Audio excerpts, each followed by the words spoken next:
I live with the pain every day. I heard her screaming, I heard her calling for my help. And we're not giving up on you till we find you. And we love you very much. Welcome to the second of my videos about the abduction of Gordana Kotevski 30 years ago on the 24th of November 1994. What you just saw there was interviews with her aunt and sister that were recorded by Newcastle's local NBN television news at the time of her disappearance. Now, if you haven't already, I would suggest you watch the first of the videos, as that will lead into this one. And I'll put a link in the description to this video. Now, for this video, I will discuss the rest of the articles that were about Gordana Kotevski's disappearance that were in the Newcastle Herald up until the end of December 1994. And I'll also discuss a Facebook page that is dedicated to her and a current proposal for a large-scale mural of her at Cardiff. Now, I did say in the first video that it was going to be at Charlestown, but since then it has been confirmed that a final decision has been made to put it at Cardiff.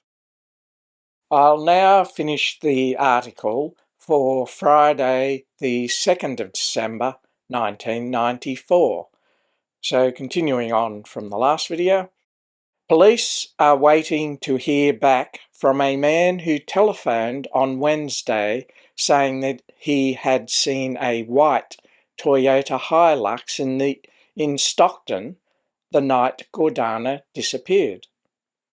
And as far as I'm aware, he never did ring back. Mr. John Mills, MLA Wallsend, appealed yesterday in a private member's statement in State Parliament for all property owners in New South Wales, Victoria and Queensland to help find the missing Cardiff teenager. Mr. Mills asked people to check properties where Gordana's abductors could be holding her. We ask that all owners of unoccupied property to check their houses and outlying buildings for unauthorised occupation or signs of occupation, especially properties on the outskirts of towns and in the country, he said. We also ask all residents to check their sheds and outlying buildings, especially if the sheds are far enough away from the house to allow abductors to hide. Mr. Mills said it was highly probable that Gordana had been taken far away from the Hunter region. I don't know what the basis of that thought is. But anyway, I'll continue. Gordana's description has been circulated around New South Wales and interstate, he said. I hope that by now immigration checks are being or have been undertaken. Hunter television and print media are following the case, but apart from last Saturday, the Sydney media have lost interest in Gordana's abduction. Now, I did find the mentioning of immigration checks is interesting, as it implies there were thoughts she may have been taken out of the country, and I'm not aware of those sorts of thoughts for anyone else that has disappeared in the area that I've been looking at. Anyway, I am aware that at the time there were rumours that were along the lines that she may have been forced into an arranged marriage overseas. So I don't know if that's where that thought's coming from. I do consider it extremely unlikely, though, and I give it little credence, but perhaps the police were considering that at the time. But anyway, I'll move on to the next article that was in the Newcastle Herald on Saturday the 3rd of December 1994, where it seems that a week after Gordana was abducted, there was another attempted abduction. Woman fights off abduction attempt by Greg Beerup. An 18-year-old Katara woman was dragged into an alley in Darby Street on Thursday afternoon, but managed to break free and flee for help. Detective Constable First Class Craig Miller of Newcastle Police said yesterday that it was not known if the attempted abduction was in any way related to the disappearance of Gordana Kotevski from Charlestown last week. He said all information surrounding the attack had been forwarded to the task force set up to investigate the teenager's disappearance. The attack in Darby Street happened at about 3 p.m. near the rear of the City Motel. Now, the City Motel, that was on Hunter Street between Darby and Burwood Streets, and it was demolished in 1995. It was replaced by the Telstra building in 1996, which now houses various businesses. And as you can probably see from the photos and videos that are actually ones I've made, which were early 1990, not long after the Newcastle earthquake at the end of December 1989, and ones I made recently, only in December this year, 2024. And as you can see from those photos and videos, that intersection has changed a lot in the last 30 odd years or so. So the article continues, a man raced out and grabbed the woman around the neck and dragged her into the alley, saying, "You are coming with me." The woman told police that she heard the hum of a car engine in the direction she was being dragged. She began to scream and struggle and managed to knee the man in the groin, break free and run for help. Police were called, but a large-scale search of the area failed to locate the man. He is described as being of Caucasian appearance, aged about 30, of solid build, with a full beard and deep, husky voice. He was wearing a diver's watch, old Dunlop volleys, and a heavy silver chain around his neck with blue jeans and a t-shirt.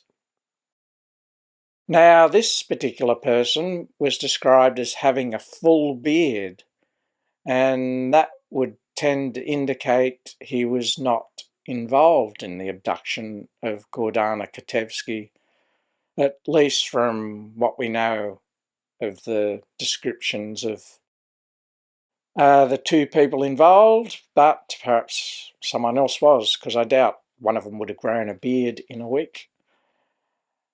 And also that person with the full beard wouldn't fit the description of the young woman that I saw the attempt of an abduction 2 weeks earlier.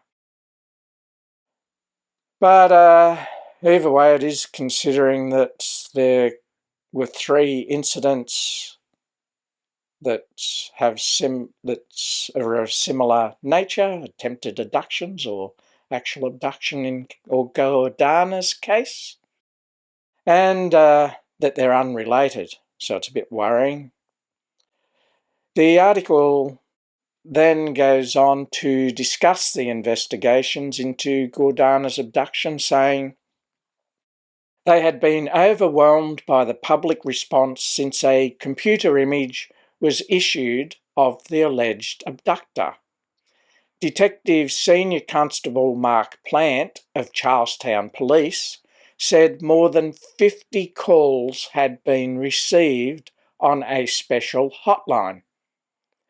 There are a number of people who have been named as suspects, and it is now a matter of sifting through all the information and eliminating or confirming what we have, Detective Plant said. 2 days later, on the 5th of December 1994, the Newcastle Herald reported, "No strong leads on missing girl." Police investigating the disappearance of Gordana Kotevski have still not been able to find the vehicle in which it is believed she was abducted. Detective Mark Plant of Charlestown Police said hundreds of calls had been received from the public, but police still had no strong leads and had been unable to locate the attacker's vehicle.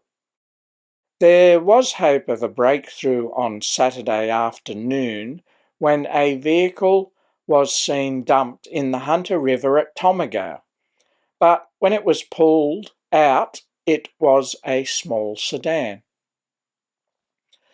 So it seems the police might be getting some hopeful leads, but when they follow them up, they're not actually panning out, which would be rather disappointing. And it was probably why the next day, on the 6th of December 1994, the Newcastle Herald reported that they were widening their search for the vehicle and would begin a statewide check on all vehicles fitting the description this week. The next day's Newcastle Herald, on the 7th of December, moved the focus to the family and Macedonian community. And it says, Macedonian community rallies in hunt for Gordana, by Greg Bearup. Maps of the Hunter Valley, scribbled with highlighters, hang on the wall. People dart in and out, and the telephone runs hot as children play underfoot. The Kotevski's kitchen has become the command centre for Newcastle's Macedonian community. The tears and grief of earlier days are hidden, but this community is determined. They will not stop until their beloved Gordana Kotevski is back in the fold. Tomorrow will be the second week that Gordana has been missing, but the family members are hoping and praying that she is still alive and captive somewhere. I'll just skip ahead a bit because it's just repeating what's already been said previously. The police and family have no idea where she is or who took her. A 16-man squad of detectives is poring over hundreds of calls from the community after a computer image of the alleged attacker was made public and reports of possible sightings of the vehicle. The search will be widened and Roads and Traffic Authority records will be used to check every vehicle of that description in New South Wales. Immigration records have been checked and Gordana has not left the country on her passport. So that sort of puts a dead end to that, but I suppose it could have been a fake passport, but yeah, that's probably stretching it a bit. And I think they may have been basing it on false gossip and rumours. Additionally, the work being done by the Macedonian community is tremendous. Every day, 5 or 6 four-wheel drives set out searching scrub in the Hunter Valley for clues, and at weekends, four-wheel drive clubs lend a hand. Gordana's father, Bronco, has hardly spent a waking moment in his house since she disappeared. And I did indicate in the first video that he was searching pretty much non-stop for nearly 10 years before family members said, yeah, you need to slow down a bit. I think he's still looking, but perhaps not getting on with life a bit as well. Moving on, her cousin, Julie Bozanovsky, who is up from Wollongong for several days each week, and in brackets, other relatives have come from Melbourne and Sydney to help, said Gordana's disappearance had touched a lot of people. Yesterday, we were in a shop at Garden City, and that's now Westfield, Katara, photocopying some colour photographs to put on telephone poles, and another customer recognised Gordana, Ms. Bozanovsky said. She chatted to us and then paid for the photocopying. Just having a little trouble with my voice because recently had COVID and gets a bit scratchy. In Gordana's bedroom, a candle burns in front of a picture of the family's patron saint, St. Nicholas, while the rest of the dressing room table is a shrine to her, with dozens of photographs and poems about the teenager. You can just feel her around you, Ms. Bozanovsky said. Her spirit is still here, but her smiling face and voice are missing. Gordana's sister Carol said it was the family's belief that more than one person had been in the vehicle when she was abducted. The family thinks that someone had been holding her in the back seat when the driver was sighted shortly after the abduction. Surely one of those two men would have a heart and would release Gordana, Carol said. It has to be someone's brother or son, and they must know the grief we are suffering and come forward.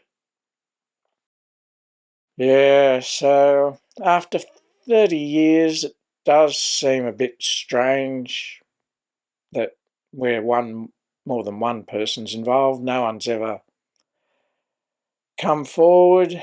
Yeah, so it seems a little strange.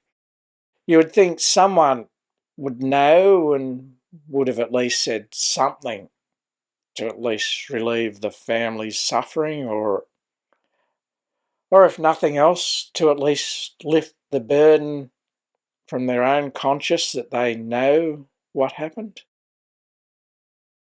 But anyway, the next report was in the Newcastle Herald on Saturday, the 10th of December 1994. Blank in Blackbutt search for teenager. Police acted on an anonymous telephone call yesterday that missing teenager Gordana Kotevski was buried in bush in Blackbutt Reserve. A police source said police and State Emergency Service SES personnel searched 3 or 4 areas within the reserve yesterday but uncovered nothing.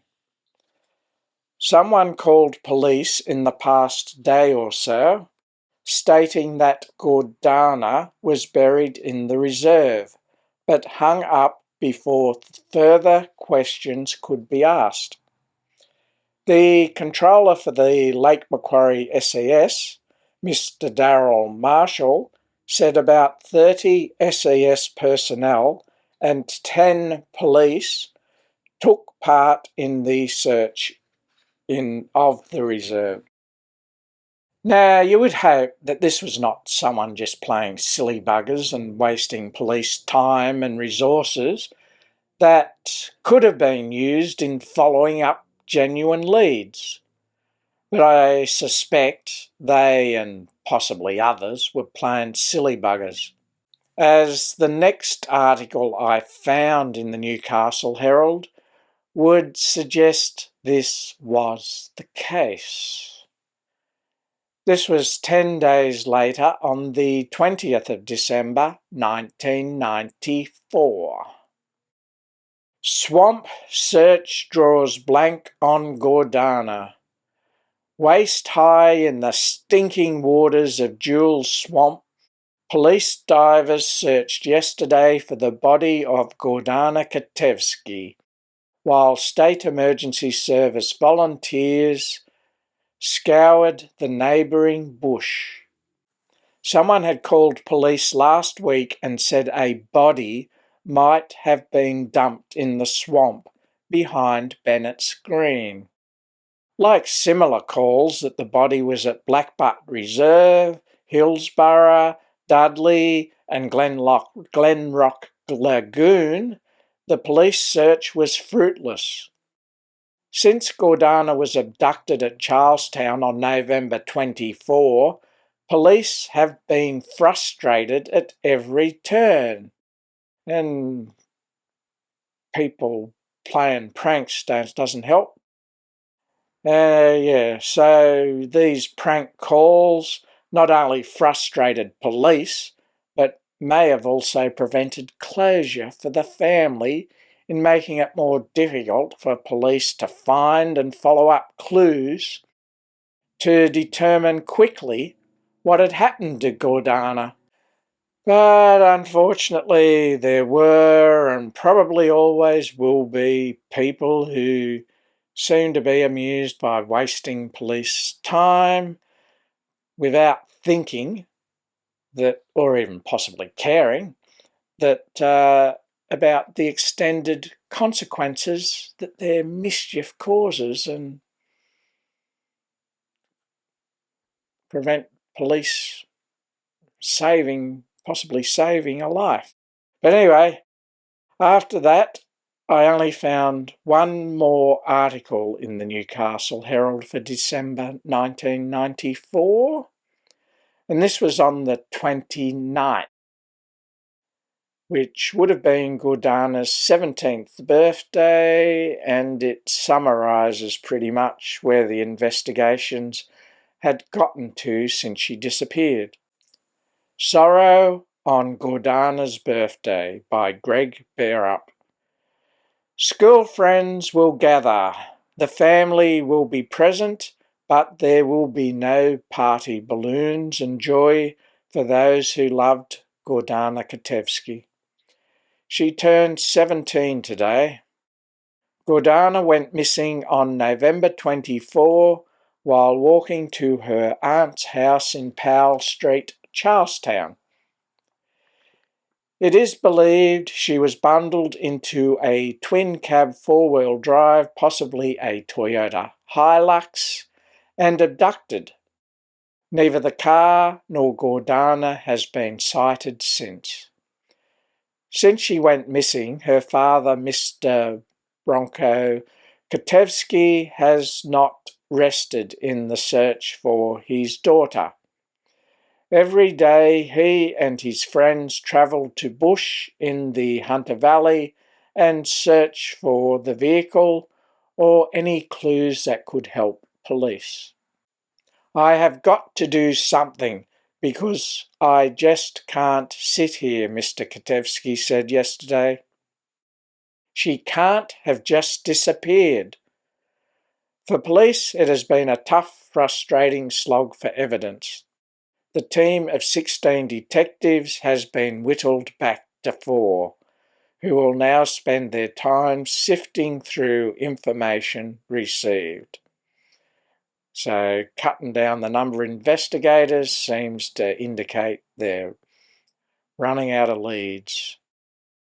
The flow of information has dried up and police are now running a statewide check on similar vehicles, of which there are more than 7,000, in the hope that some information will surface.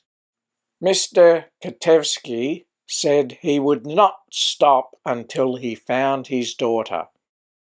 Gordana's mother, Peg, said school friends and relatives would gather to think about Gordana today. There will be no celebration, she said. So, sadly, after the 5 weeks so far of the investigations, it had pretty much come to a dead end. And since then, there's been occasional bits of information here and there, such as the partial fingerprint that was found on Gordana's shopping bag in 2009, which was 15 years later. Sadly, 30 years have passed since Gordana's disappearance, with police, family and friends none the wiser as to what happened to her. A happy Gordana Kotevski celebrating her sweet 16th, 11 months before she disappeared. For her heartbroken family, since then, time has stood still.